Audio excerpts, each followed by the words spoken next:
क्या है आध्यात्म? दर्शन, चिंतन धारा, विद्या या संस्कृति की परंपरागत विरासत।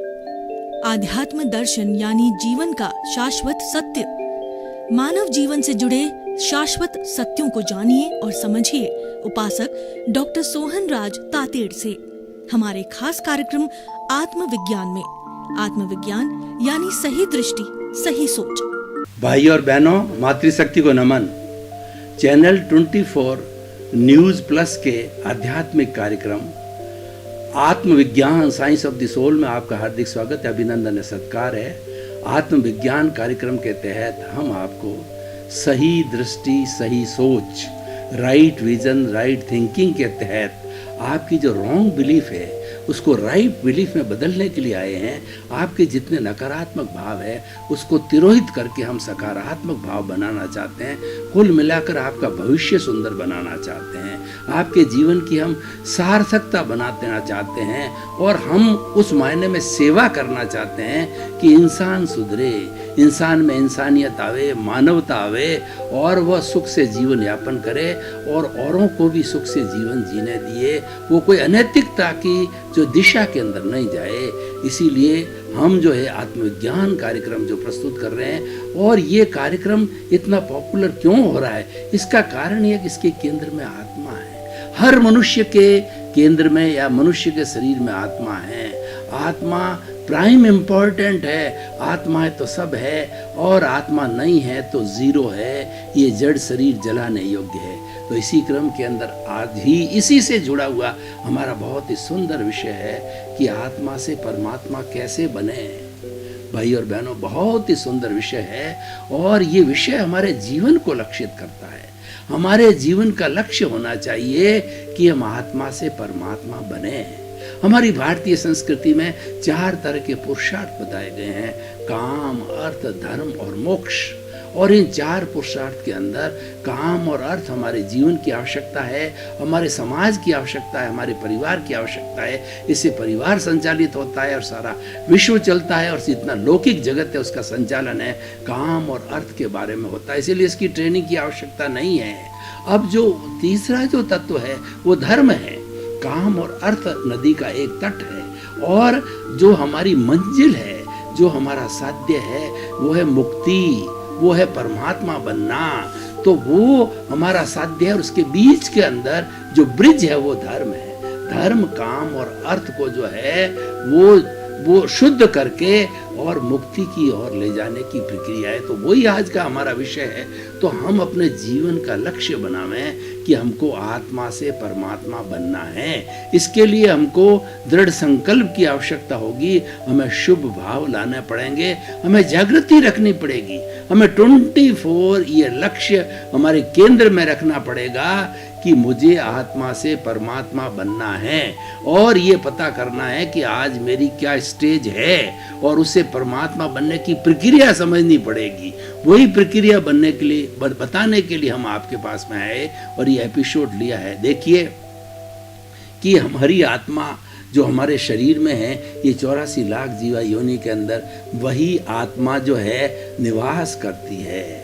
वो आत्मा कहते किसे हैं? असंख्य चेतनामय परमाणुओं के पिंड को आत्मा कहा जाता है। और कितनी पूरे ब्रह्मांड के अंदर एक सिमिलरिटी है कि ये आत्मा समस्त 84 लाख जीवा योनि के अंदर एक सी है। फिर ये दुनिया के अंदर विविधता कैसे दिखाई देती है? इस विविधता दिखाई देने का मुख्य कारण यह है कि हर प्राणी के कर्म अलग अलग है।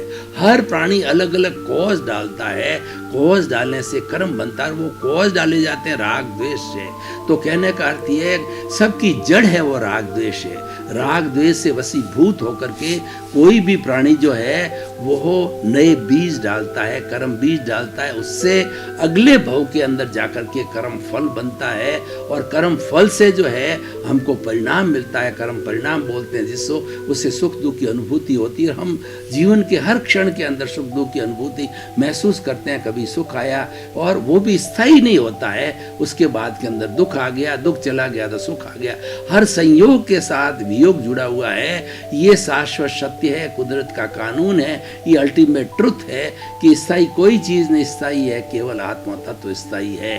तो वो हमारी आत्मा और सभी प्राणियों के अंदर एक समान है, विविधता का कारण है, अलग अलग कॉजेज डाले जाना, अलग अलग कर्म का होना, उसी कारण कोई व्यक्ति छोटा है, कोई बड़ा है, अच्छा कोई गरीब है, कोई अमीर है, कोई अच्छे पद वाला है, प्रतिष्ठा वाला है, और कोई बेचारा सामान्य व्यक्ति है, कोई मजदूरी करता है, कोई खड्डे खोदता है, कोई आराम करता है, कोई प्रधानमंत्री बनता है, कोई राष्ट्रपति बनता है। ये सब कर्मों की विविधता के कारण होता है, और ये जो हमारे पुण्योदय के कारण होता है और पापोदय के कारण हमें दुख की प्राप्ति होती है।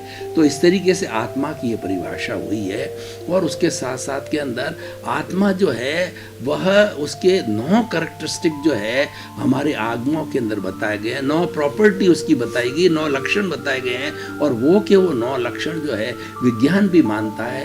विज्ञान जो है आत्मा शब्द सीधा नहीं बोलता, वो कॉन्शियसनेस कहता है, लेकिन उन्होंने जो कैरेक्टरिस्टिक और प्रॉपर्टी निकाली है वो सेम है जो कि हमारे आगमों के अंदर है, धार्मिक ग्रंथों के अंदर है कि ये आत्मा प्रजनन करता है, सुख दुख की अनुभूति करता है, ग्रोथ करता है और प्रभावित होता है, ये राग द्वेष से प्रभावित होता है। इस तरीके से 9 तरह की जो है कैरेक्टरिस्टिक्स के अंदर बताई गई है। और शुद्ध आत्मा है वह अशरीरी होता है और जो वो अपने मुक्ति धाम में रहता है, मोक्ष के अंदर रहता है। तो ये आत्मा की कैरेक्टरिस्टिक है और ये विविधता है और ये सब आत्मा के बारे में। अब प्रश्न ये है उस आत्मा को हम परमात्मा कैसे बनाएं। हमारी इस आत्मा के साथ में जैसा मैंने बताया कि राग द्वेष रूपी कार्बन शरीर जुड़ा हुआ, जिसे लिंग शरीर कहते हैं, जिसको कॉजल बॉडी कहते हैं, वो जुड़ा होने के कारण ये आत्मा भव भवांतर के अंदर ये घूमती रहती है और ये घूम करके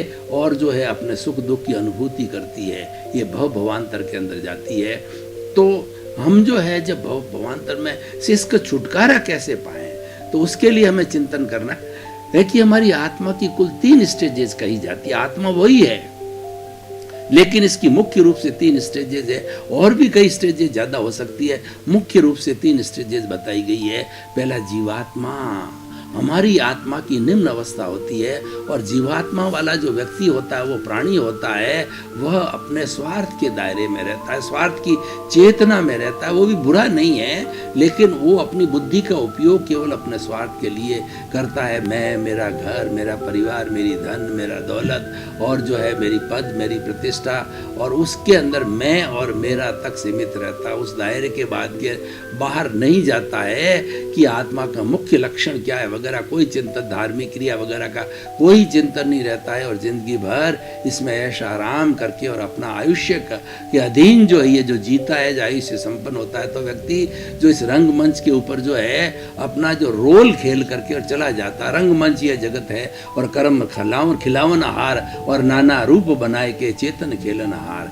ये पूरी दुनिया एक रंगमंच है। जैसे कि रामलीला खेली जाती है, उसके अंदर राम बनते हैं, लक्ष्मण बनते हैं, हनुमान बनते हैं, सीता बनती है, और अपना समय आने पर सभी अपना अपना जो है रोल अदा करके और वो चले जाते हैं। कठपुतली की तरह, कठपुतली जो दूसरे के हाथों से नचाई जाती है, उसी तरीके से ये कर्म जो है हमको नचाते हैं और हम अपना जीवन जो है संपन्न करते हैं। तो इस तरीके से ये रोल जो अदा किया जाता है आत्मा का, ये सब कर्मों के अधीन होता है और वो जीवात्मा कही जाती है।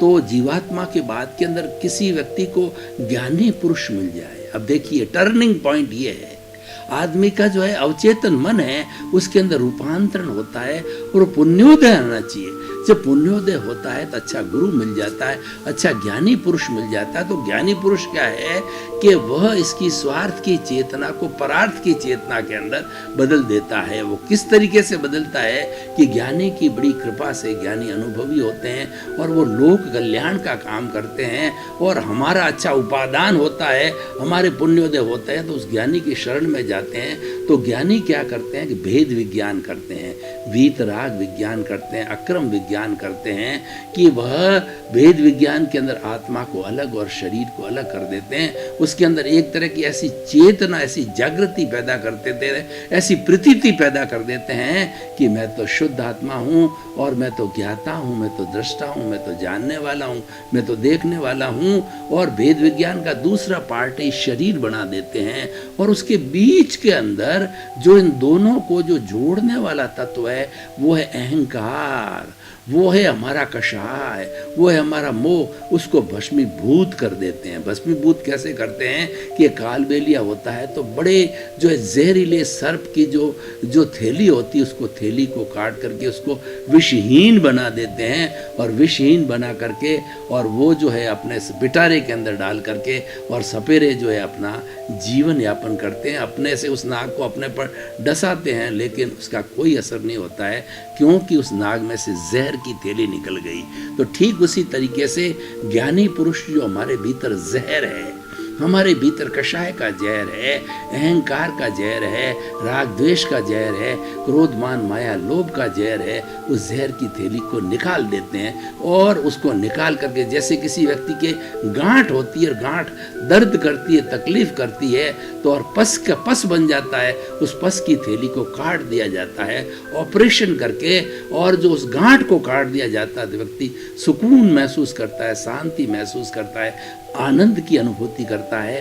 तो ज्ञानी पुरुष जो है हमारे इस जहर की थैली को निकाल देते हैं, हमें ज्ञान दे देते हैं। ज्ञान का अर्थ यह है कि अब नए कर्मों का बंधन नहीं होगा, वो आश्रम को समाप्त कर देते हैं। ये सबसे बड़ा काम ज्ञानी हम करते हैं, लेकिन और संवर पैदा कर देते हैं और जागृति पैदा कर देते हैं, हमें 100% प्रतीति बैठा देते हैं कि तुम तो मूल रूप से शुद्ध आत्मा हो और अब तुम अंतरात्मा बन गए हो। अंतरात्मा बनने पर जो है संवर की स्थिति रहती है, 5 आज्ञा का पालन करने की जागृति पैदा की जाती है, लक्ष्य पैदा किया जाता है। और ऐसा कहा जाता है ज्ञानी पुरुष जब ज्ञान देता है तो 100% प्रतीति बैठा देता है, और जहर की थैली को निकालने से 100% प्रतीति हो जाती है, और 15% जो है हमारे में लक्ष्य और जागृति का फाउंडेशन लगा देते हैं कि अब ये लक्ष्य और जागृति को आप धीरे धीरे आगे बढ़ाते रहो, ज्यों बढ़ाते रहो, उसके साथ के अंदर एक कॉलम और खड़ा कर देते हैं अनुभव का। तो अनुभव का जो एक कॉलम खड़ा होने से 2% अनुभव होता है, तो ज्यों हमारी जागृति लक्ष्य बढ़ता जाएगा, 15 से 20%, 30%, 50%, उसके प्रोपोर्शनेट जो है हमारा अनुभव भी बढ़ता जाएगा। हम अंतरात्मा की स्थिति के अंदर है और हमारा लक्ष्य होता है अनुभव की परसेंटेज को बढ़ाना, जागृति को बढ़ाना। जागृति को बढ़ाने के लिए हमें ज्ञाता दृष्टा भाव में रहना चाहिए, और उसके साथ साथ अकर्ता भाव में रहना चाहिए, निर्दोष दृष्टि में रहना चाहिए। किसी भी 84 लाख जीवा योनि के किसी भी प्राणी के अंदर दोष नहीं देखना चाहिए। चिंतन करना चाहिए कि ये सारी सृष्टि निर्दोष है, ये सृष्टि वीतराग है, और 84 लाख जीवा योनि के प्राणी हैं, मेरे लिए निर्दोष है और मेरी खुद की आत्मा निर्दोष है। सारा जो दोष है सिर्फ एक कार्बन शरीर का जो मेरे भीतर है वो दोषी है। उस दोषी होने के कारण जो है हम बंधे हुए हैं, वो अज्ञान है, और उसको धीरे धीरे वॉश करना है, उसकी निर्जरा होनी है, उसकी एक प्रतिष्ठित आत्मा जो बनती है। ये आने वाले 15 भव की सीमा ज्ञानी कर देता है। 15 भवों के अंदर एक ही प्रतिष्ठित आत्मा रहेगी, और कैसी होती है? बर्फ की शिला की तरह धीरे धीरे पिघलती रहेगी। जीवात्मा है वो हर भव के अंदर नई प्रतिष्ठित आत्मा बनाता है, क्योंकि नए कॉजेज डालता है। वो अज्ञानी है, और उसका जो भेद डिफरेंस जो है, हमारा अंतरात्मा और जीवात्मा भी एक, अंतरात्मा के पास में ज्ञान है, 5 आज्ञा है, उसके पास में प्रज्ञा है, उसके पास में संवर है, उसके पास में संभाव है, और अकर्ता भाव का चिंतन करता है, जगत नियंता व्यवस्थित शक्ति इसका चिंतन करता है। उसको सारी चीज स्पष्ट हो जाती, ज्ञान खुला हो जाता है, समझ खुली हो जाती, समझ के खुले होने को ही दर्शन कहा जाता है। तो इस तरीके से ज्यों धीरे धीरे हमारी जागृति बढ़ती जाएगी, तो जागृति बढ़ते बढ़ते अनुभव का जो ग्राफ बढ़ता जाएगा, और बढ़ते बढ़ते एक समय ऐसा स्थिति आ जाएगी, 1 भव में, 2 भव में, 4 भव में, अधिकतम 15 भव के अंदर जो हमारे ज्ञानी पुरुषों ने हमारी जो भवों की सीमा जो तय की है, तो उसके अंदर जो है उस सीमा के अंदर जो है हम 100% जो है वो अनुभव की स्थिति में चले जाते हैं। और 100% अनुभव की उस स्थिति में जाने के बाद के अंदर केवल ज्ञान होता है, प्रकाश होता है।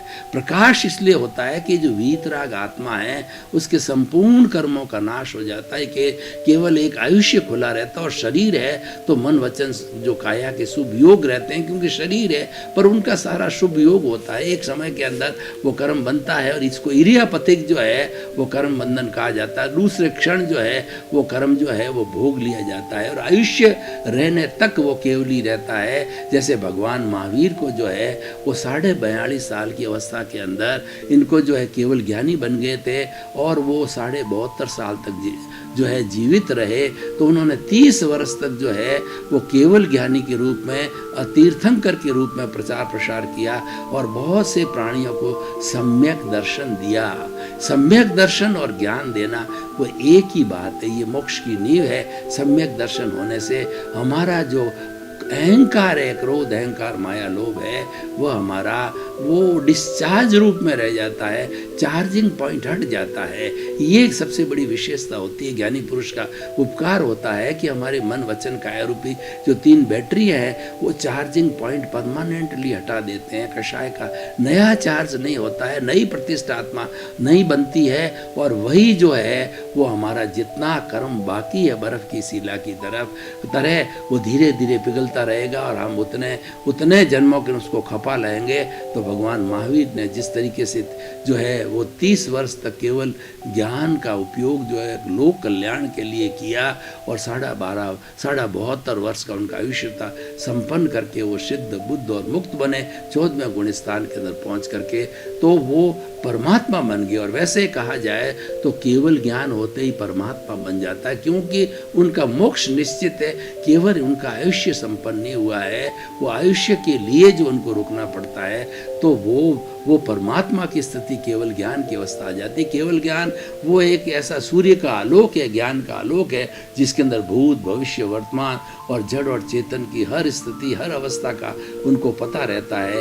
उनके लिए कोई एक उगता हुआ सूरज किस तरीके से पूरे ब्रह्मांड को प्रकाशित कर देता है, उसी तरीके से उनका ये केवल ज्ञान है। स्व पर प्रकाशक होता है, वो स्वयं उनका शरीर प्रकाशित हो जाता है और वो लोक कल्याण के लिए जो है वो कार्य करते हैं। और जो उनको ये लगता है कि ये भवी जीव है, इसका सुधार करना चाहिए, वो उनकी शरण में जाता है उनकी कृपा से। ये कृपा का मार्ग है, कृपा बहुत बड़ी रोल करती है और ज्ञान जो मिलता है वो कृपा से, विनय से मिलता है और हमारे पुण्योदय के हिसाब से मिलता है। इसलिए भाई और बहनों, अब हम इस आज के इस एपिसोड को जो हमने इतनी बात बताई कि जीवात्मा होता है, फिर अंतरात्मा, उनका पुण्योदय के कारण जो ज्ञानी पुरुष हमको अंतरात्मा बना देते हैं, फिर हमारा पुरुषार्थ चलता है जिसको हम जागृति कहते हैं। जागृति के साथ साथ में अनुभव बढ़ता है और हमारा ज्ञानी पुरुष हमको प्रतीति करा देता है। अनुभव बढ़ते बढ़ते हम परमात्मा की स्थिति पर आ जाते हैं। देखिए कितना सुंदर वर्गीकरण है कि हम आराम से अपना अगर ये ज्ञाता दृष्टा भाव और अकर्ता भाव और 5 आज्ञा का पालन करते रहें जिंदगी भर, हर श्वास के अंदर हमारी 5 आज्ञा रहनी चाहिए। 5 आज्ञा कौन सी है? पहला है रिलेटिव की, ये जो मेरा शरीर है ये रिलेटिव हार्ड 5 का बना हुआ है और 84 लाख जीवा योनि के प्राणियों का जो शरीर दिखाई देता है एकेंद्रिय से पंचेंद्रिय तक, वो सारा रिलेटिव, उसको रिलेटिव मानना, उसको पैकिंग रूप के अंदर मानना कि वो तो जड़ पदार्थ और पैकिंग है। और दूसरा जो है हमारी 5 आज्ञा में से आज्ञा है कि 84 लाख जीवा योनि प्राणियों के भीतर विराजमान शुद्ध आत्मा भगवान को निर्दोष दृष्टि से दर्शन, उसको नमन करना है कि जितने भी प्राणी हैं 84 लाख जीवा योनि में, जितनी हम निर्दोष दृष्टि रखेंगे, हम अपना निर्दोष दर्शन करेंगे और तो उससे जो है हमारा शुद्धिकरण ज़्यादा होगा और हमें मुक्ति ज़्यादा मिलेगी। तो ये दूसरा। और तीसरा जो है कि जगत नियंत्रण व्यवस्थित शक्ति, हम जो है अहंकार, हमारा अहंकार क्या है? हमारा अहंकार कर्ता भाव, मैं और मेरा घर, मेरा परिवार, मेरा धन, मेरी दौलत, मैं लेखक और मैं तो बहुत बड़ा जो है वो विद्वान हूँ, बहुत पुस्तकें लिखी है और जो है उसके साथ साथ के अंदर मैं बड़ा संगीतकार हूँ, प्रधानमंत्री हूँ, मैं राष्ट्रपति हूँ। ये सारा जो हमारा अहंकार है और ये अहंकार ही हमारे दुख का कारण है, कर्म बंधन का कारण है। तो हम जो है ये हमारी 5 आज्ञा के अंदर जो है इस अहंकार को विलीन करके कि भाई मैं करता हूँ ही नहीं, करता बनने की मेरी योग्यता कर्ता नहीं है और कर्ता मैं बन ही नहीं सकता, विश्व का कोई प्राणी कर्ता नहीं, वो तो एक संजोग होता है, वो एक निमित्त होता है। तो निष्काम कर्म के फॉर्मूले पर हम आ जाते हैं और हम निमित्त बन करके अपना जीवन यापन करते हैं, कर्ता बन करके नहीं। अकर्ता भाव हमारा समाप्त हो जाता है और हम सबको जो है अकर्ता रूप में देखने लग जाते हैं। तो इस तरीके से निर्दोष दर्शन हम देखने लग जाते हैं। और चौथा है हमारी जो है वो हमारी संभाव, ये हमारा साधना है, ये हमारी आचार मीमांसा है कि जितने भी हमारा जो बर्फ की शिला की जो कर्म पिघल रहे हैं, उन कर्म को आप जो संभाव से सहन करो, उनको ये समझो कि ये तो मेरे ही किए हुए हैं और ये और कोई दोषी नहीं है, ये तो मेरे कर्म उदय में आए हैं, प्रारब्ध में आए हैं। बर्फ की शिला जैसे पिघलती, वो प्रारब्ध है और वो उदय है। उस उदय काल के अंदर अपने भावों को ऊंचा नीचा मत करो, अपने भाव मत बिगाड़ो, क्योंकि भाव बिगाड़ेंगे तो भव हो जाएगा। और जो हमने भाव बिगाड़ा, इसका मतलब हमने उसके अंदर डिस्चार्ज अहंकार के अंदर जो है फिर से अपने अहंकार को जोड़ दिया। तो अहंकार को जोड़ते ही हमारे नए कर्म बीज पड़ेंगे। और हम अगर 2-3 भवों में मुक्ति जाने वाले हैं तो हमको 15 भव तक भी इसके अंदर जाना पड़ेगा, क्योंकि डिस्चार्ज अहंकार जो चल रहा है उसके साथ के अंदर हम जुड़ गए, उसके साथ हम जो तन्मयाकार हो गए और उसके साथ जुड़ने से हमारे नए कर्म बीज कर्म फल मिल गए। चौथी आज्ञा, 5वीं आज्ञा जो है शुद्ध आत्मा के खाते में वही खाते में रकम जमा करने का अर्थ ये हुआ कि हम 5 आज्ञा में ज़्यादा से ज़्यादा रहें, धार्मिक क्रिया करें, हम ज्ञाता दृष्टा भाव में रहें, हम अकर्ता भाव में रहें और हम अपने आप को एक संजोग समझें, निमित्त समझें। इस तरीके से जो है रियल रिलेटिव अकर्ता भाव और जो है संभाव और जो है वो हर वक्त के अंदर जागृति बने रहना, ये सारी 5 आज्ञा का चिंतन करते करते हम जो है वो अपने अनुभव को बढ़ा सकते हैं। तो भाई और बहनों, दर्शकगण, श्रोतागण, अब आप देखिए कि ये कितना सुंदर फॉर्मूला और कितना सरल है। इसके अंदर बहुत बड़ा पुरुषार्थ नहीं करना पड़ता है, इसके अंदर अपनी समझ को सही रखना पड़ता है, अपनी जागृति को सही रखना पड़ता है कि मैं तो जो है हर स्थिति के अंदर ज्ञाता दृष्टा हूँ, जानने वाला हूँ, देखने वाला हूँ, करने वाला नहीं हूँ। करने वाला तो ये सोहन राज रूपी ये पुतला है और ये सोहन राज रूपी मन वचन काया रूपी जो शरीर मिला है, ये पूर्व जन्म के कर्मों के भुगतान के लिए मिला हुआ है। यही करता है और यही भोगता है, पर मैं इससे अलग हूँ, ये भेद विज्ञान है। मैं ये हूँ ही नहीं, मेरी साक्षी है, मैं इसके साथ हूँ। हम एक परिषद में रहते हैं, एक शरीर में रहते हैं, पर हम बिल्कुल सर्वथा टंकोत कीर्ण की तरह भिन्न भिन्न हैं। टंकोत कीर्ण ये होता है कि जब कोई तेल का और या जो है वो आपके घी को जो है वो डाल दिया जाता पानी में, तो कितना ही उसको मथो, वो हर वक्त जो है उसके ऊपर तैरता रहेगा। भाई और बहनों, आपका बहुत बहुत धन्यवाद। आप आत्मविज्ञान कार्यक्रम बराबर देख रहे हो, अपने बच्चों को, पड़ोसियों को, लोगों को, सबको प्रेरित कर दिए, क्योंकि ज्ञान दान महान दान होता है। ये प्योर सत्संग, ये कुदरत का कानून है, ये सही दृष्टि है, सही सोच है, क्योंकि आपकी रॉन्ग बिलीफ को हटा करके राइट बिलीफ के अंदर बदलता है। और न कोई ये तंत्र है, न कोई मंत्र है, न कोई तांत्रिक विद्या है, कुछ भी नहीं। नकारात्मक सोच को सकारात्मक सोच में बदलने की एक विधि है। इसीलिए, और क्योंकि हमारा उद्देश्य है कि सर्वे भवन्तु सुखिनः सर्वे भवन्तु निरामया, लोक के सब जीवों का कल्याण हो, सुख मिले, शांति मिले, आनंद मिले और उनको मुक्ति मिले। आपके प्रति शुभकामना। आत्मविज्ञान में आत्मविज्ञान यानी सही दृष्टि, सही सोच।